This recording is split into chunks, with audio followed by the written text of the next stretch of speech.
Welcome back to the Men Seeking Freedom podcast. I am Michael Lynch, the host, and we are both a podcast and a community of men. And I'm often asked, well, who's the man that should be interested in following this podcast and community? And as I like to say, it's men who have gotten established in their life. They've likely been successful in multiple areas of their life. But if there's one thing that makes them vulnerable is the uncertainty of dealing with something causing pain in their life. In the areas, although it can be a list of places, the primary areas have to do with their relationship, their family, their health, their career. And what we do in the podcast is we intentionally seek out people who can speak directly to that audience. And what they do, well, they will share their both their life experiences as well as their expertise, all for the purpose of helping men communicate better. Very excited today to have Jason Safford joining us. Jason is known as the resilience architect. And one of the things we love doing here is we love to have people on who have written a book that they're wanting to talk about. And by the way, I didn't give the correct introduction. Resilience architect, Win Your Day, the book, the blueprint for human reinvention. Geez, I'm jipping you there for a second, Jason. Jason, welcome. We have an author here. We have someone who's going to share a lot of wisdom. Thank you for joining the podcast. Further introduce yourself, please. Michael, thank you so much. I'm very grateful to have the opportunity to be on the show with you. Very, very excited to be able to have the conversation with you for your listeners. Win Your Day, the blueprint for human reinvention, was written specifically for your audience, for people who are carrying weight, who can't collapse easily because of the responsibilities that they face. And the reality is that we collapse all the time, whether we like it or not. And the book was written based on my experiences with a number of executive leaders during COVID and all of the crisis that they went through, and how I was able to match them up with different leaders that we all know and recognize. And an example of that is President Theodore Roosevelt, who is the first chapter of the book and is kind of the model of resilience as I designed it as an architecture. And to the point of resilience, let's talk about that word and what it means to me and the book and this idea of being an architect of resilience. Rather than looking at resilience the way it's normally thought of as grit or determination, as something that you just stick with it, I talk about resilience in terms of five pillars. And those five pillars are what create your rubberiness, your ability to bounce back stronger and better in a new version of yourself. So the idea behind the book is that it's filled with stories of people that you know who went through tremendous collapse, tremendous trauma, tremendous challenge, and they bounced back even better each time.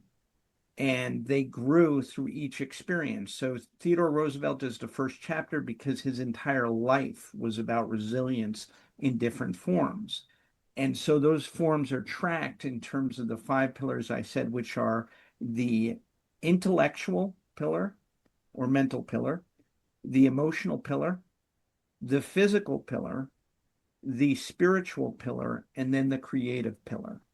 And those five pillars, which you can also think of as real energies within your body, are what allow you to get through the 24 hours you have right now. So the objective of the book is to help you understand that you cannot dwell in the past. The past is already gone. You cannot foresee the future, no matter how much we'd all love to be soothsayers. The only thing you have is the present moment right now in the 24 hours you were given today, and how you are able to reset yourself throughout the day to look at your energy from, am I physically drained or am I physically, full of energy? Am I mentally drained or am I mentally full of energy? Am I spiritually drained or am I spiritually full of energy? So on and so forth. The idea is that by resetting ourselves throughout the day and evaluating how we're feeling, this impacts everything around us. And it allows us to be able to create the impact that we want on every aspect of our life, every person we interact with, and in terms of the work that we want to do that's purpose driven. So the more that we are able to fine tune ourselves in a day, those are the little wins that allow you to win your day. So I want to jump in there on that. So having time, various times throughout the day to do kind of a reset. Now there's a lot of self-awareness involved, a lot of discipline involved in that. How does and and I know you can't probably share how this all works in 3 minutes, but what is just give an idea as to how something like that, how you become conscious of that. Yeah, it's a great question. And I mean, number one, that's why the book is written.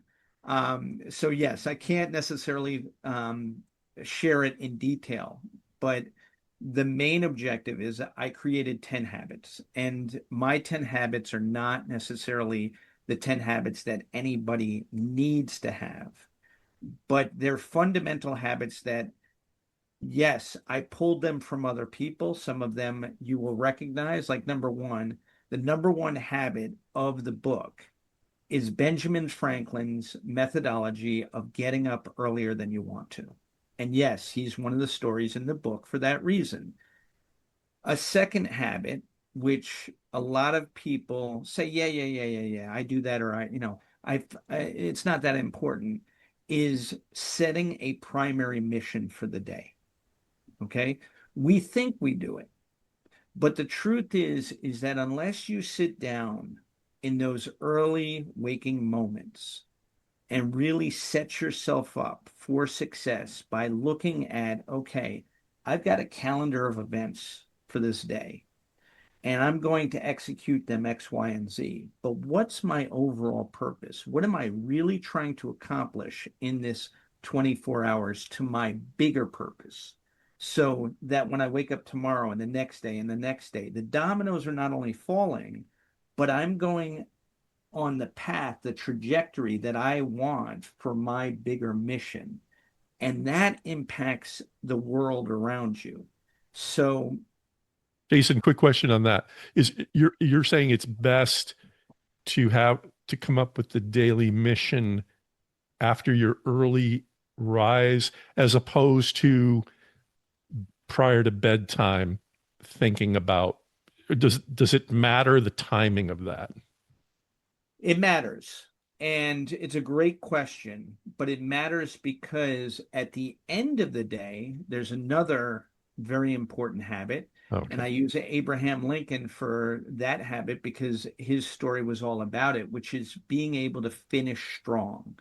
And that is revisiting your mission from the beginning of the day and being able to really evaluate, did I accomplish what I set out to do today?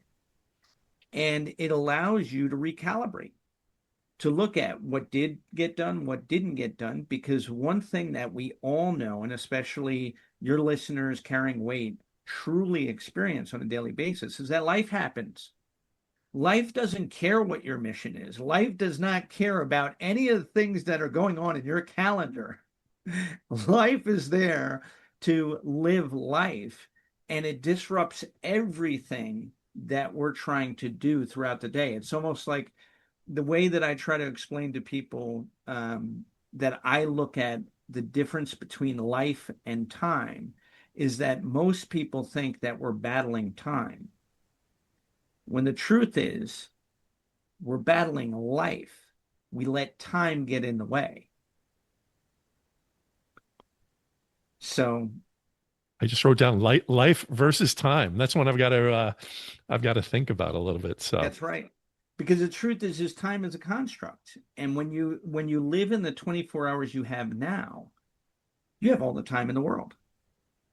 As long as you're living in the present moment, time is removed as uh, a resistance or uh, an obstruction from you being able to get to your goals because you're living in the present moment.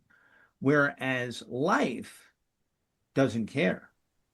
Life is all about events that you can't control, about the greater world around you that has nothing to do with your agenda, your philosophy, your mission. That's who you're really battling with. I don't want to take you out of the flow of the book. We'll get into it. But the one thing that just Yeah. keeps coming up, why why do you care about this? Always the best question, honestly. And I will say this, a big part of it has obviously to do with my own experiences, being a 30-year entrepreneur, having, started and failed dozens of times, honestly.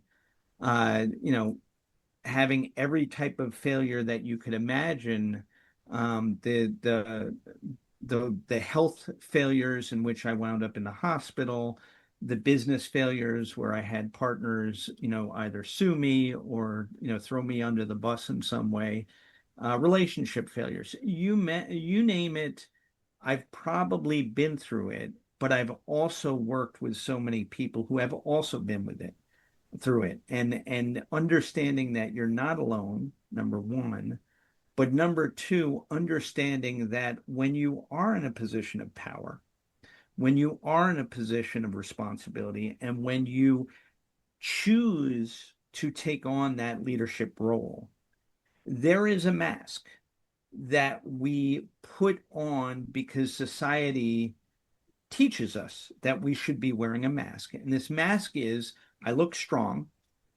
And behind that mask, we're saying to ourselves, I'm not stable. I'm doing the best I can to wear this mask. And I hope that everybody sees me for what this mask presents to attract the right people to me. And so, underneath the mask, we are all dealing with the reality that this mask is really not who we are.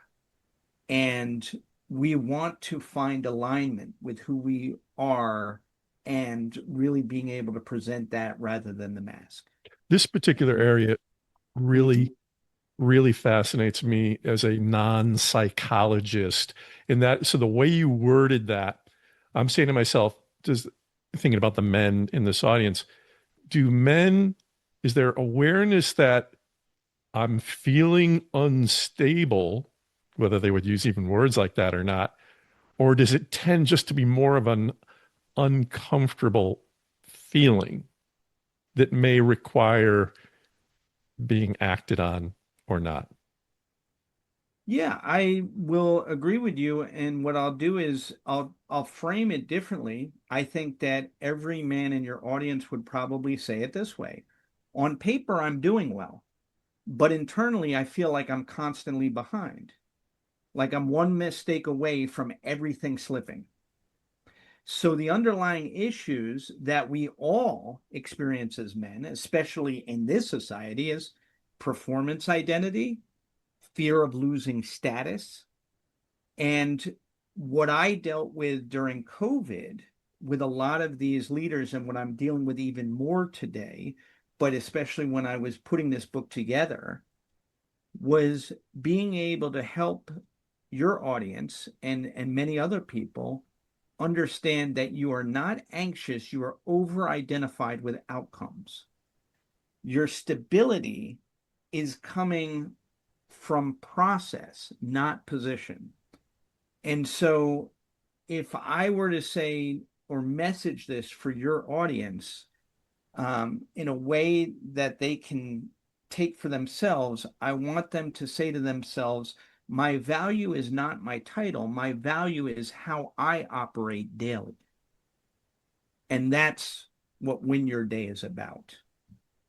Before Jason and I started recording and we're new friends, I had said to him, I'm prone to anxiety. And that term, over identifying outcomes, is exactly what you're talking. That's where I've never heard. Thank you for that phraseology, because I've never thought about. I've always looked at it as what's sort of hereditary, and I'm an excitable person, but I've never. Thank you for bringing that up. That makes a You're very lot of, welcome. because all of a sudden I'm starting to think about these outcomes that I'm getting anxious about. Wow. Profound. One other thing too, by the way, that I'm loving where you went with this, there's a couple of themes that are coming up with all the people we've had that you're reinforcing right now. You had mentioned the importance of knowing you're not alone. Number one. Number two, we're getting into mental health. And honestly, I've forgotten the third one, but I'll come up with it. But there's been these three themes that I'm just realizing that, especially the "you're not alone" one, that is just, I hope, so beneficial. It is to me. I hope it is to everybody listening. So go on. I don't want to. I'm not trying to knock you off your game here with Win Your Day. No, absolutely. We're having a great conversation. And to your point, I think the mental health aspect that was very important to me, why I wrote this book, is that during COVID, during the pandemic, there were so many people dealing with mental health issues that, number one, were not even identified as mental health at the time. And it was only because of the pandemic, and it was because people finally came to their breaking point, that mental health really became something that we had to accept. Notice I say had to Had to. accept. Yeah. And especially for men in positions of leadership and responsibility, we have a history going back thousands of years, eons, to the beginning of time, of suppressing and internalizing in this idea of stoicism, which was not accurate at all to what stoicism truly is. And Marcus Aurelius, which is one of my favorite authors to quote, but also is used in the book as a tool. So there's a section of every chapter which there are reflection questions. And all of the reflection questions, there are 27 chapters, all the reflection questions are based specifically on my personal reflections with Marcus Aurelius and using questions as a way of guiding me out of challenges and guiding me out of my own mental health issues. So, to that point, let's talk about imposter syndrome and comparison loops, going one step further. When you're in a position of leadership, when you're in a position of responsibility, these are two of the biggest underlying issues that naturally come up for anyone. And one of the things that people get into mental health crisis about is this idea of feeling inadequate. And that prevents them from having the conversation. So they'll say something like, I don't talk about it, but I feel like I'm not as capable as people think. Like eventually they'll see me, that I don't have it all figured out, right? And I'm sure for a lot of your listeners, they're going to hear that and be like, yeah, that's me. And understand that inadequacy grows in unspoken thought loops. It's when you're with yourself and you keep having this thought loop, and very few people will admit to it. So the tool, again, is the pattern interrupt. When you hear yourself say, I'm not enough, you replace it and say, I'm in the process, not finished. And you automatically take that negative and turn it into encouragement. And that's really the hidden secret, the magic formula of Coca-Cola, which is imagination, being able to take discouragement and simply twist it into encouragement, changing whatever negative thought loop is in your mind and simply reframing it and saying, hey, you know what? Today I'm working on it. And that's positive. I love it. I love it. Again, I whenever I hear these types of things, which I'm totally in agreement with, I'm just thinking there's a lot of there's a lot of discipline and as you probably get into in your book, other behaviors that will help reinforce these things because yeah, it's like the old joke, it hurts when I do this. Well, don't do that. Life there's life can be complicated in terms of okay, so Jason's sharing some real uh quality wisdom here that definitely works. Now I need to figure out how I can get to the point of, and I know and I'm sure you're going to tell us it's not an overnight sensation, but how do we get to the point where, what other things do I need to be doing? You reference asking questions at Right. the end of your chapters. So Mm-hmm. so the person reading your book who's embracing this is you're in essence having them journal. They're writing out answers to the questions. Is that play an important role in establishing this behavior? It can absolutely do that if you're willing to do it. And to your point before of, oh, this is making me do work, because that's what I heard you say, Well, that yeah. that Jason isn't just giving me the magic formula. Jason is saying, here's the magic formula, and now you need to work on it and apply it. And that requires me to do work. Am I ready to do the work? Well, and you know And where the key, and one other thing with that though, yeah, so you are an author. People who are willing to read books in the area of this can help me tend to be, I think, more inclined to do the work that's being recommended if they're enjoying and they're finding your information credible. I know that's been the case in all the books that I've read that have asked for that type of participation. But I think the only people you lose with on the work part of it is, will they even do they even tend to read to explore these types of things? That's just a personal opinion. But no, I think you were reinforcing what I need to discover in the process is important. absolutely. And to that point, going back to the 10 habits, journaling is one of the habits because, again, even if it's one sentence, one of the things that is proven in terms of neuroscience, it's proven historically, is that if you write it down, you're more likely to act upon it.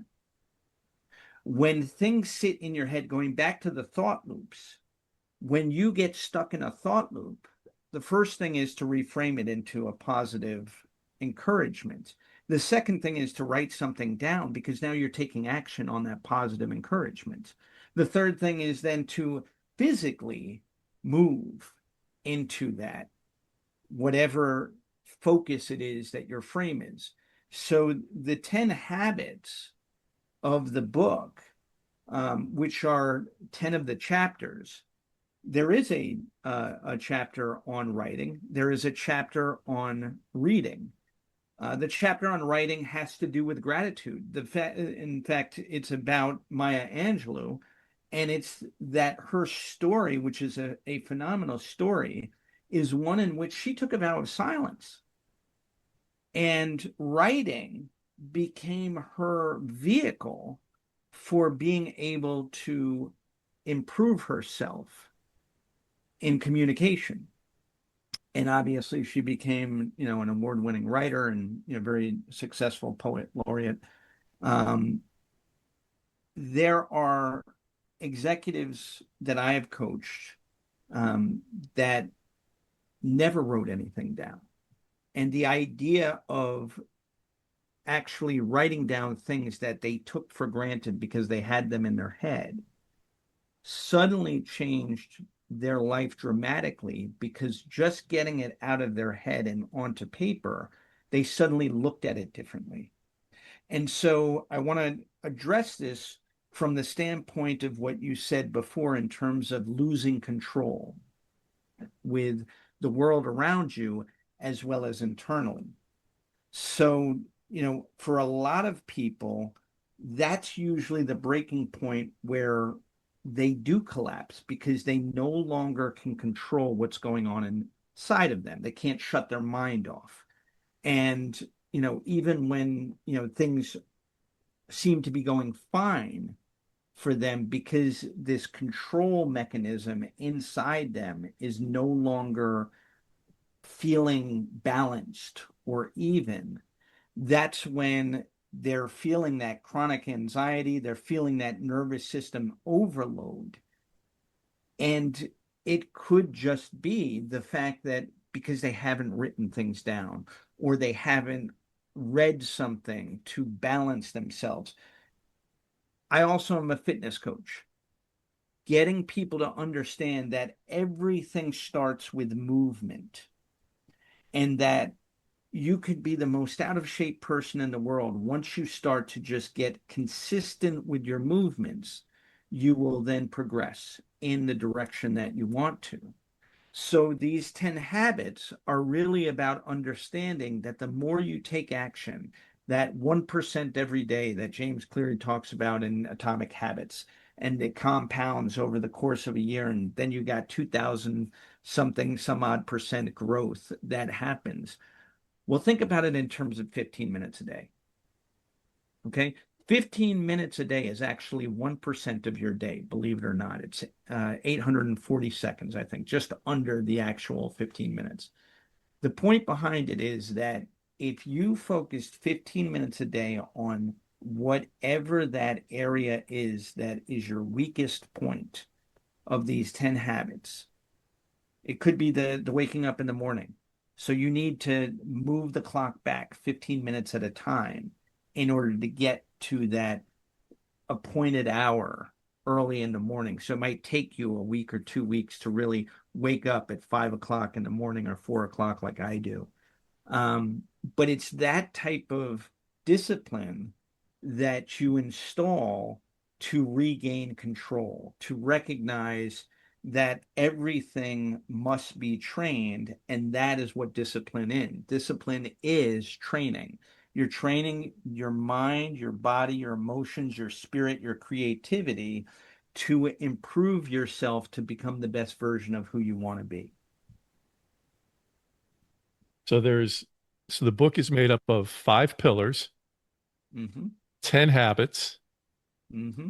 And when someone's read your book, what's happened? So ideally, when they read the full book, they're going to come out of it with an understanding of how they can really set the pathway to the best version of themselves that they imagine themselves becoming. And if you're in a position of responsibility and your biggest challenge is your communication with everyone around you, the avoidance through work, the emotional suppression, the recognition that busyness is often controlled avoidance, right? That stillness actually reveals truth. My hope is that in reading the book, you have found not only a community of people that have already done it themselves, that you are now a part of this pathway to becoming your best version, but you also now have the clarity that begins the moment you stop running. And that's how you win your day. I love the phrase becoming the best version of yourself. One of the things I always think about when I hear that, I think about it all the time, is can are is it easy for men to be clear on what they believe is the best version of themselves? Because I don't, if you don't, if you and I were in a mastermind group and we're talking every meeting about how's Jason doing on his mission to be the best version, how's Michael doing, it's front and center.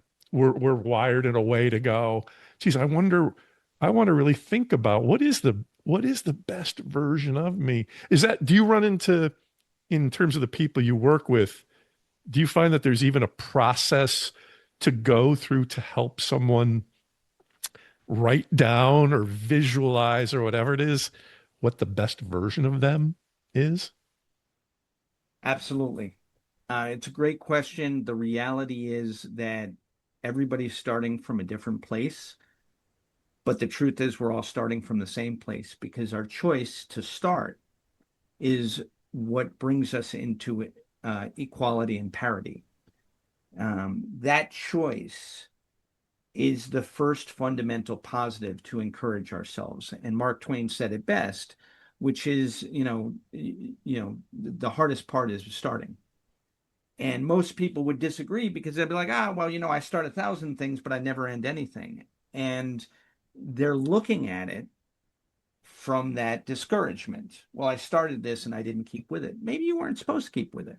Yeah. The reality is that just like in the weight room, if you go in there with the objective of lifting 400 pounds and you've never lifted a weight before, okay, you're going to have a very, very difficult time lifting 400 pounds. But if you go in there with a plan and you start with 10 pounds and you do 10 pounds for 30 reps, and the next day you come back and you do 10 pounds for 40 reps, and the next day you come back, and this time you say, hey, you know what? I've done 40 reps with 10 pounds. Now I'm going to do 15. And you do 15 pounds for 20 reps. And you say, okay, well, next day I'm going to come back and I'm going to do 15 pounds for 30 reps. And next day you come back, you get to 40 and you say, okay, now I'm going to do 20. So you slowly start incrementally increasing based on the number of reps and the amount of weight that you can handle to get to a certain guideline. And that helps you to measure going forward. Now, the difference between the person who came in and tried to lift 400 pounds, failed, and walked away, not only is that they didn't have a plan, but they were that easily discouraged because their focus really wasn't on improving themselves. Their focus was on, I think I can do it. Can I really do it? And as soon as they lifted and couldn't do it, they said, well, I proved to myself that I can't do it. So now that I've proved that, I'm done. And I'll move on to the next thing. So what's lost in there, give them credit. They tried to live 400 pounds. Right? Just the balls alone to take that effort and go in there and try and do something is something that's encouraging, that you got to say to them, hey, you know what? Maybe we could do this a different way and you could have that success. If that's not your interest, let's find out where you want to be, that 800-pound gorilla, and just go and lift that 400 pounds, whatever it is. Maybe it's a 400-pound paintbrush. Maybe it's a 400-pound, camera, and you become the world's best photographer, or, videographer, whatever it is. The point I'm getting at is that for most of your audience, they are people who have one time or another experienced failure that motivated them to figure out where they could be successful. But within that larger idea, all of us get to a point where we judge our failure rather than encourage our curiosity. I love that. Ooh, as a naturally curious person, I absolutely love that. I want to go back. I want to pick through some of the things you were talking about. For the person who out of the blue says, I want to push or pick up or whatever 400 pounds, the Sigmund Freud in me says, well, first of all, where did that even come from? You touched on that.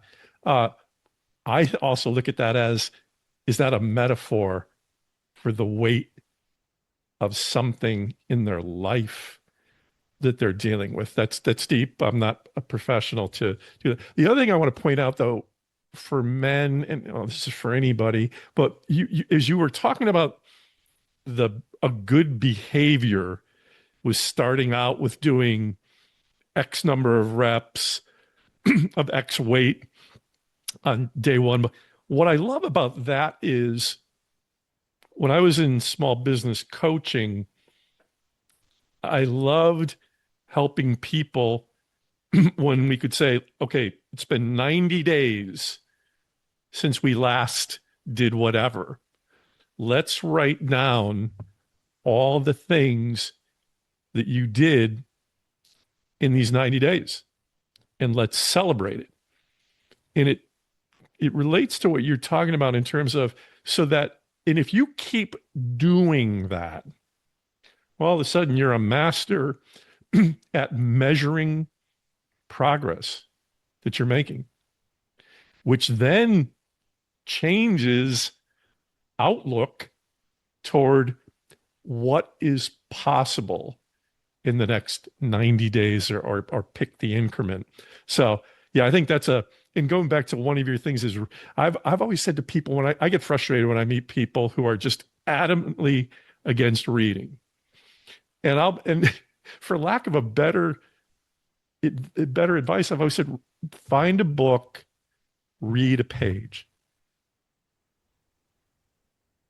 Don't be concerned with how long the book is.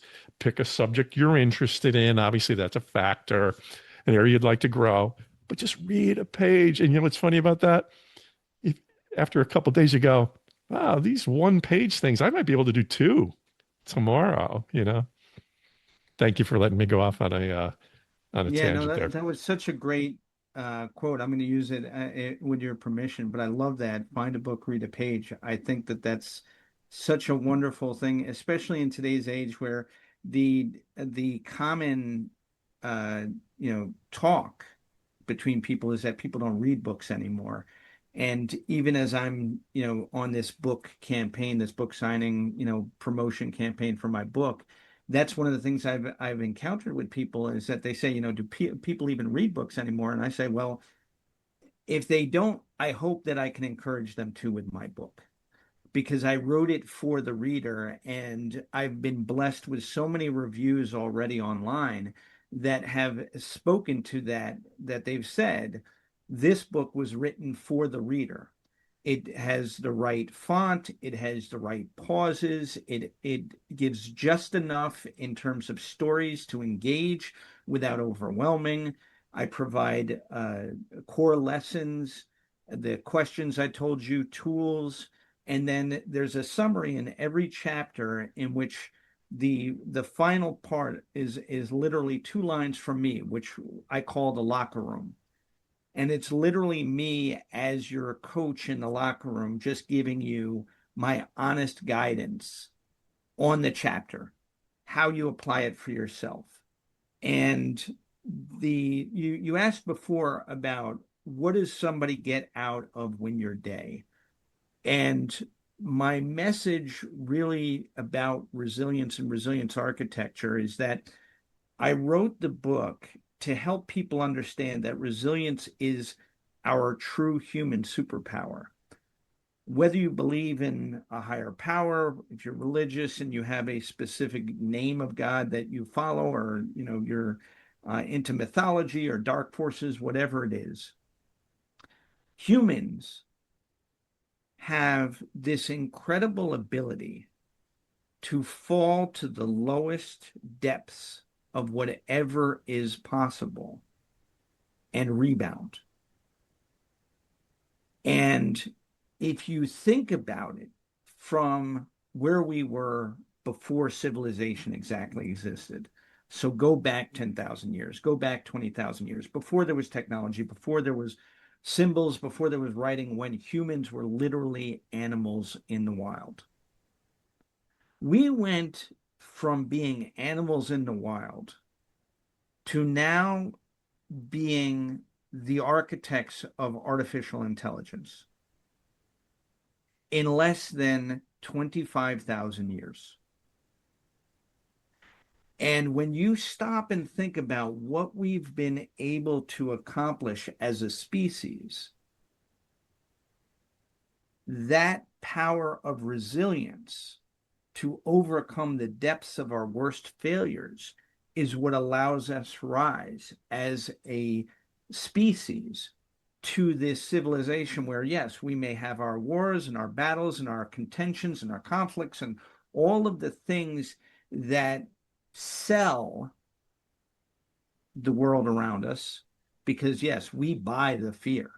That's why it's here. We're being sold on our fears, on our anxieties, on everything that's programmed inside of us. That's a total different discussion for another podcast, but I bring it up to help people understand that what I wanted to have you gain from the book in this idea of resilience being your superpower is that you can say, I trust myself again. I don't feel perfect, but I feel in control again. I trust that I can handle whatever comes my way. And that, I think it for men especially, what men have dealt with as long as I've been alive, and I've been around for over a half century, during the course of my life, watching how we have had to endure more and more backlash, more and more uh, resistance because of society changing, because of technology providing more information and more resources to people to be able to determine their own future, which creates resistance. So therefore, for those of us who choose to be leaders, for those of us who step out and bear the weight of responsibility, it has become more and more of a challenge to feel that sense of trust, to feel that sense of freedom. And so that was the objective of the book, is to understand that resilience exists, and there are all these fantastic people.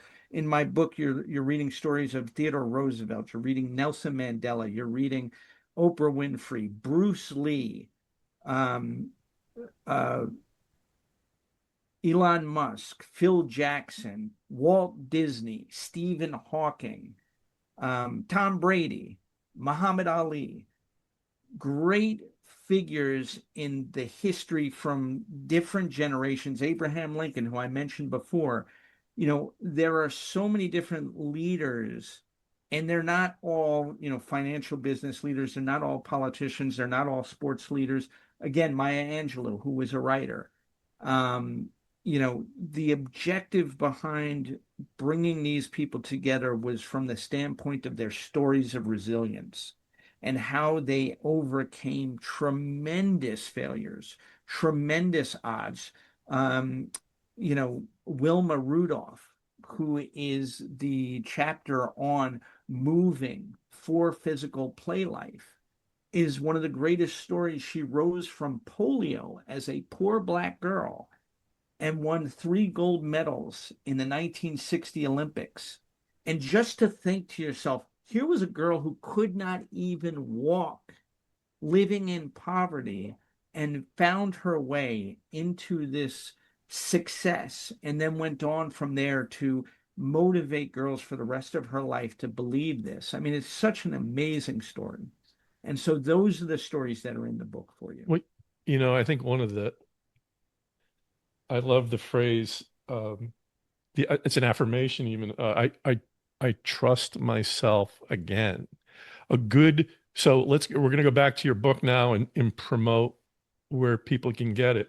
But I think one of my takeaways is you read the book, because I'm thinking to myself, the listener to this podcast might be in a place where they're saying to themselves, I'm a distance between where I am today and saying, I trust myself again. your book, obviously. One other thing too, I want to tie your story is bringing up. So let's go back to men seeking freedom. I always, I love to say this is basically about one primary word: communicate, being a better communicator, communication.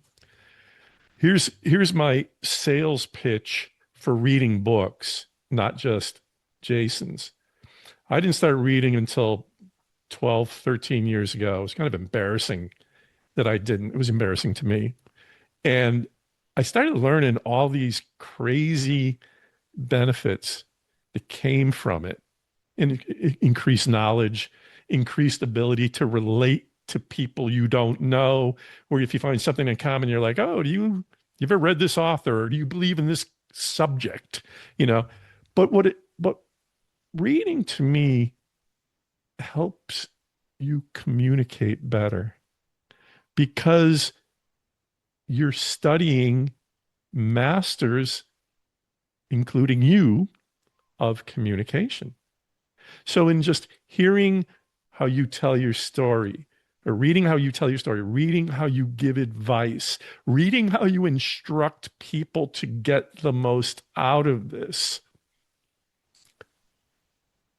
how can you not connect that to communication? I can see you want to. I see you want to jump in on that. I I so appreciate what you're saying and what you're asking. And the very simple answer is say to yourself, do this now. Pick up one thing you've been avoiding, do it today. Don't think, just execute. The rule is move first. As I said, physical movement first, clarity follows. And that has been my number one success story from childhood, that when I took action, everything else followed from that action. And being willing to move and just go about it, do it. Whatever it is you've been avoiding, do it, pick it up, do it. And that's going to lead you in the direction you want to go. Jason, thank you for being an incredible guest. In terms of the book, where can the audience get that? winyourdaybook.com. I made it as easy as possible for you to be able to find it. It's published through Ingram Spark. So, it's a direct publisher that, I engaged. This is my fifth book being self-published. If you want more information on me, you can go to my name, jasonsafford.com. You can find out all about me if you're interested in any one of my coaching services or courses or the other books. You can find everything there. But again, the book is winyourdaybook.com, the blueprint for human transformation, human reinvention. But it is transformation. Yeah, those words are kind of close to each other, right? Excellent. Hey, Jason, thank you. So thank you so much. This has been it's been an honor meeting you. It's been a gift for this audience. There's just so much information in what we've talked about. And for the folks who are listening and watching this, please do us a favor. Share it with the man in your life, especially if it's women. Share it with the man in your life who might benefit from this particular conversation. Resilience in development, like a winning mindset, is just something most of us are dealing with. If you're looking for more information about men seeking freedom, you can simply go to menseekingfreedom.com. Over the next few weeks, there'll be some new ways to interact and communicate within this community. So I look forward to seeing you on the next episode. Take care.